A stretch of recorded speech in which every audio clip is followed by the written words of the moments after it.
భూ వినియోగ మార్పిడి ఇక సులువుగానే ఉంటుంది. నాలా చట్టాన్ని రద్దు చేయడంతో ఇక మీద బిల్డింగ్ ప్లాన్లకు సంబంధించినటువంటి వాటితో పాటే భూ వినియోగ మార్పిడికి కూడా అనుమతులు ఇచ్చేలా ప్రభుత్వం ఏర్పాటు చేస్తుంది.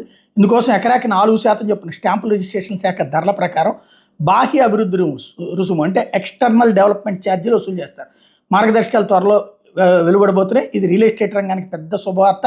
స్థిరాస్తి రంగం అభివృద్ధికి ప్రతిబంధకంగా ఉన్న నాలా చట్టాన్ని ప్రభుత్వం ఇటీవల రద్దు చేయడం, భూ వినియోగ మార్పిడి అనుమతులు రాకపోవడంతో ప్రాజెక్టుల పనుల్లో తీవ్ర జాప్యం అవుతోందని భవన నిర్మాణదారులు ప్రభుత్వం దృష్టికి తీసుకురావడంతో ప్రత్యేకించి రెవెన్యూ శాఖలో ఈ దశలో అనుమతులు సంక్లిష్టంగా మారాయని చెప్పుకొచ్చారు.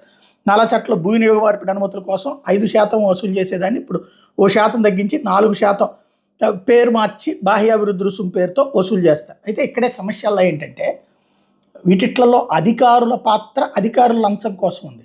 రెండవది రాజకీయ నాయకుల పాత్ర. భూ వినియోగ మార్పిడి ఎందుకు చేసుకుంటారు? పొలాన్ని అపార్ట్మెంట్ల కింద కట్టడమా, విల్లాస్ కింద కట్టడమా, హోటళ్ళ కింద కట్టడమా, భవనాల కింద కట్టడమా అన్నటువంటి దానికి ఈ నాలా దగ్గర ఏడుపిచ్చుకు తింటున్నటువంటిది అధికార యంత్రాంగం అయితే అసలు వాళ్ళ వెనకాల ఉన్నది రాజకీయ నాయకులు, స్థానిక ప్రజాప్రతినిధులు.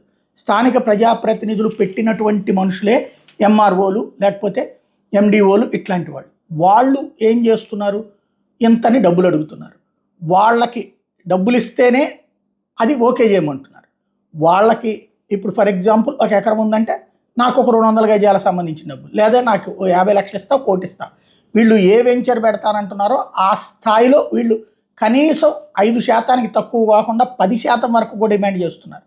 వాళ్ళు వ్యాపారం ఓ పక్కన కన్స్ట్రక్షన్ కప్పులు తీసుకోవాలా, లేకపోతే వీళ్ళకి లంచాల కప్పులు ఇచ్చుకోవాలా?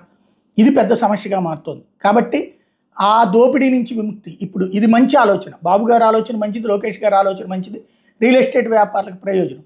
వాళ్ళు లంచాలు కూడా ఇస్తున్నారు పాపం, ఏదో 1% అంటే బాగుంటుంది కానీ అదైనా తప్పే, కానీ తట్టుకుంటున్నారు వాళ్ళు. కానీ ఇప్పుడు దోచేస్తుంటే తట్టుకోలేకపోతున్నారు. అది ఆలోచించాల్సి ఉంది.